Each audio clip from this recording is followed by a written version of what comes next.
Top of the morning, Dan Proft here, and that theme music means it's time for our weekly conversation with Ted Dabrowski, formerly of wirepoints.org, now a Republican candidate for governor, discussing all things policy and a little bit of politics, because, of course, the two intersect, don't they, in Illinois. J.B. Pritzker, Governor Spalding, a.k.a. Jelly Belly, announcing this yesterday. I refuse to let Donald Trump, Kristi Noem, and Gregory Bovino continue on this march toward autocracy. Their plan all along has been to cause chaos, and then they can use that chaos to consolidate Donald Trump's power. They think they can fool us all into thinking that the way to get out of this crisis that they created is to give them free rein. Well, that plan will only work if we let it. The state of Illinois is going to use every lever at our disposal to resist this power grab and get Noem's thugs the hell out of Chicago. Noem's thugs, you mean DHS officers, law enforcement, federal law enforcement officers, thugs categorically, tens of thousands, all thugs.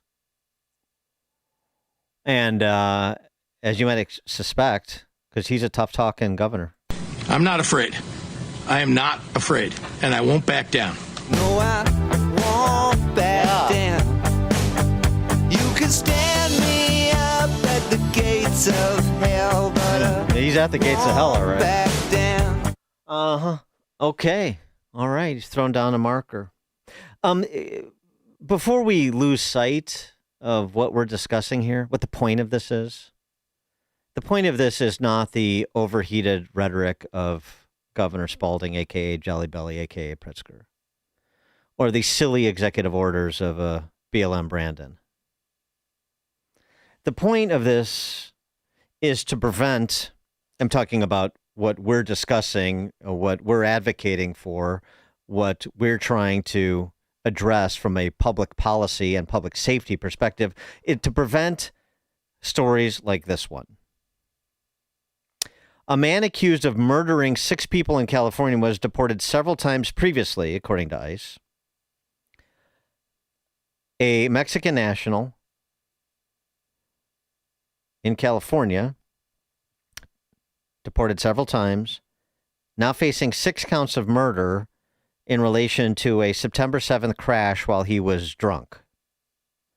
The DUI charge is his 4th. Oh, and who did he kill? Driving under the influence of alcohol when he crashed his car into a tree, killing 6 passengers and severely injuring another. So, ostensibly, he killed people he knows. First entered the United States in 1995. Since his first illegal entry, he has been arrested several times for possession of cocaine, multiple DUIs, and removed multiple times from the United States. Preventable crimes.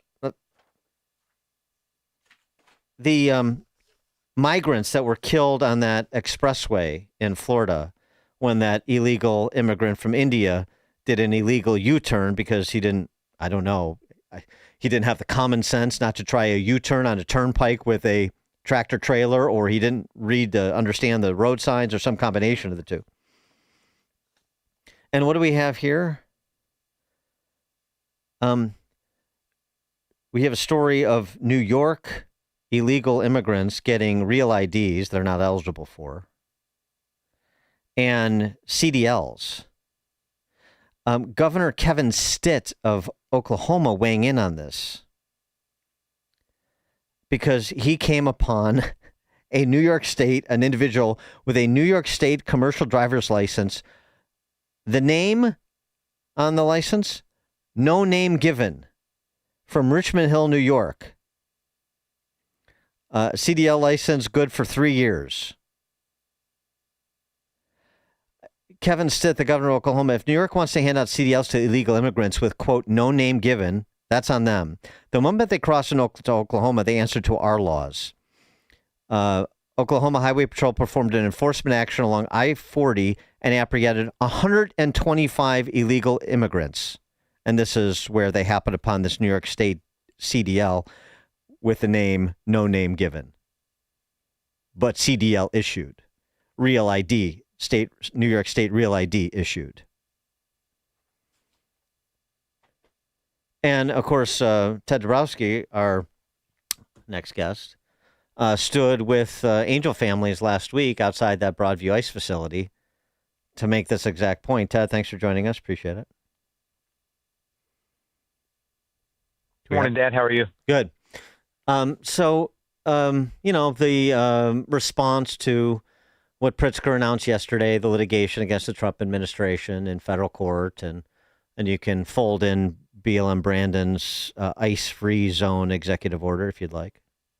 Yeah, listen, I think, for a lot of your listeners, they get all this that you're saying. They understand the problem. They get it. But there's a lot of people out there, and I see messages of people who don't get it. And for them, they need to understand how this problem all started. It's important to go backwards a little bit.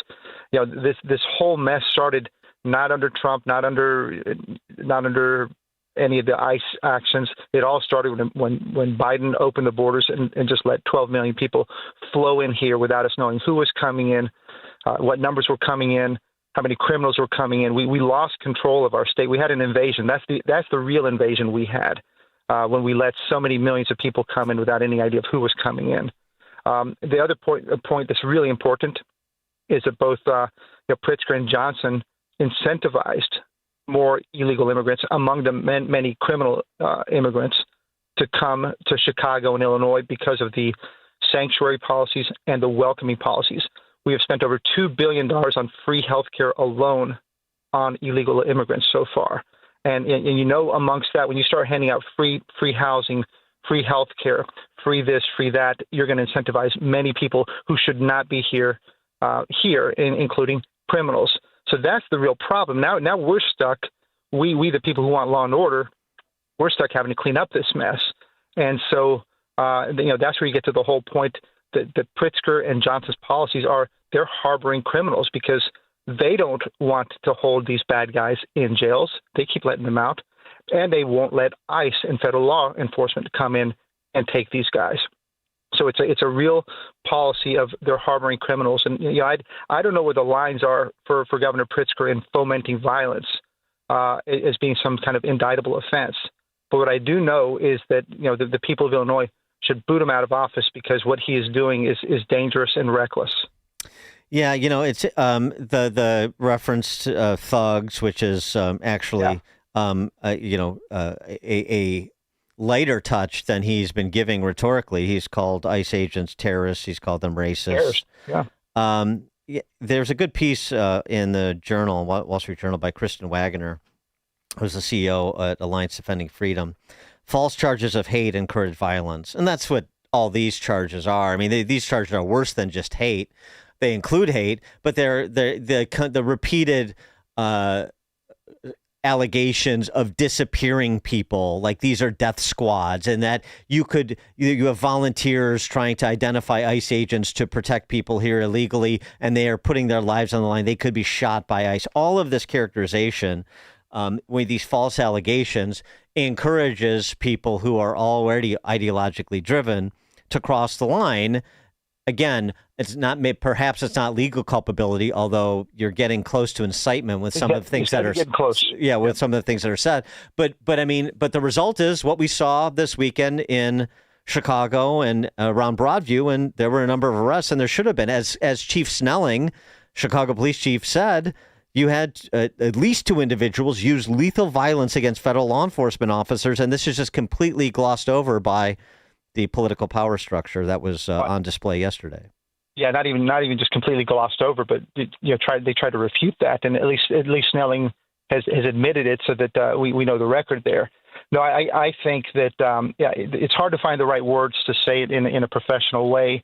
Just the kind of words that both Pritzker and Johnson have used, and Pritzker, I guess, maybe so in particular because being the governor. In terms of using, saying that they're creating terror. Like you said, disappearing people. It's amazing that he would say stuff like that. And, especially when we're talking about in some cases ICE, but in some cases we're talking about the National Guard. He's calling them thugs. And we have an Illinois National Guard, right? The Texas National Guard may be the one that comes up here to come to Illinois. but he's calling these people who are dedicated to protecting our country, our people, calling them thugs. And the governor is so out of whack with what we need here.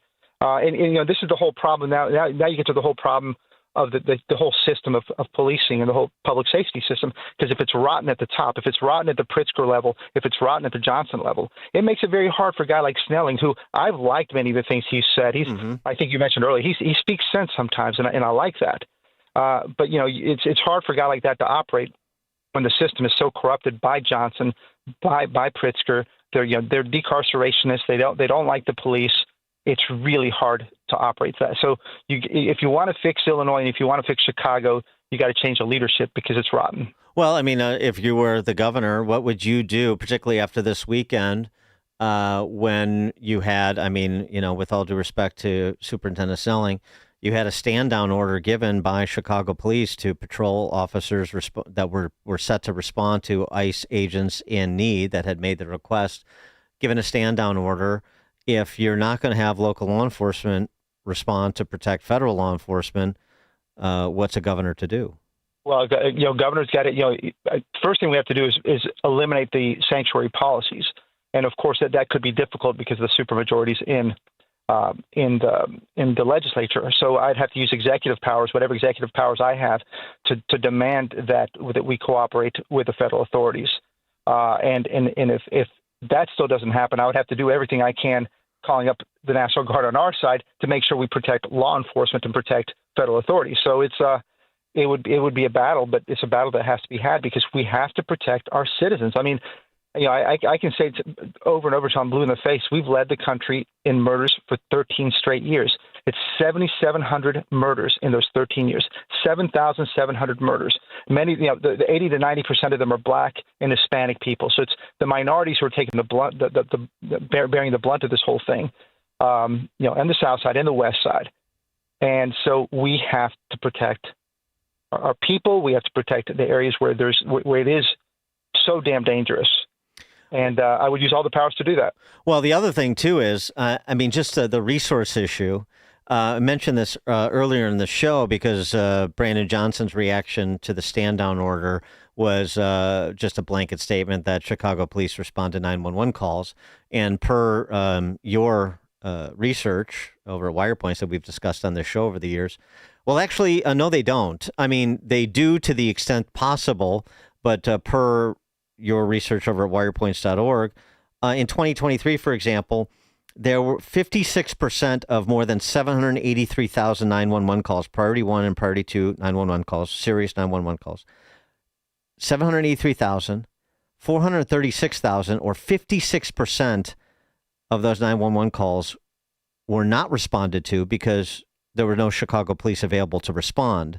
This discussion of what the feds may need to do because you have had a defunding of the police sort of de facto by Brandon Johnson and previous administrations, down 2,000 officers. And so they, even where they want to and would, of course, they don't have the manpower to do so. Yeah, I mean, that's the whole part of the whole destruction of our public safety system and our command and control.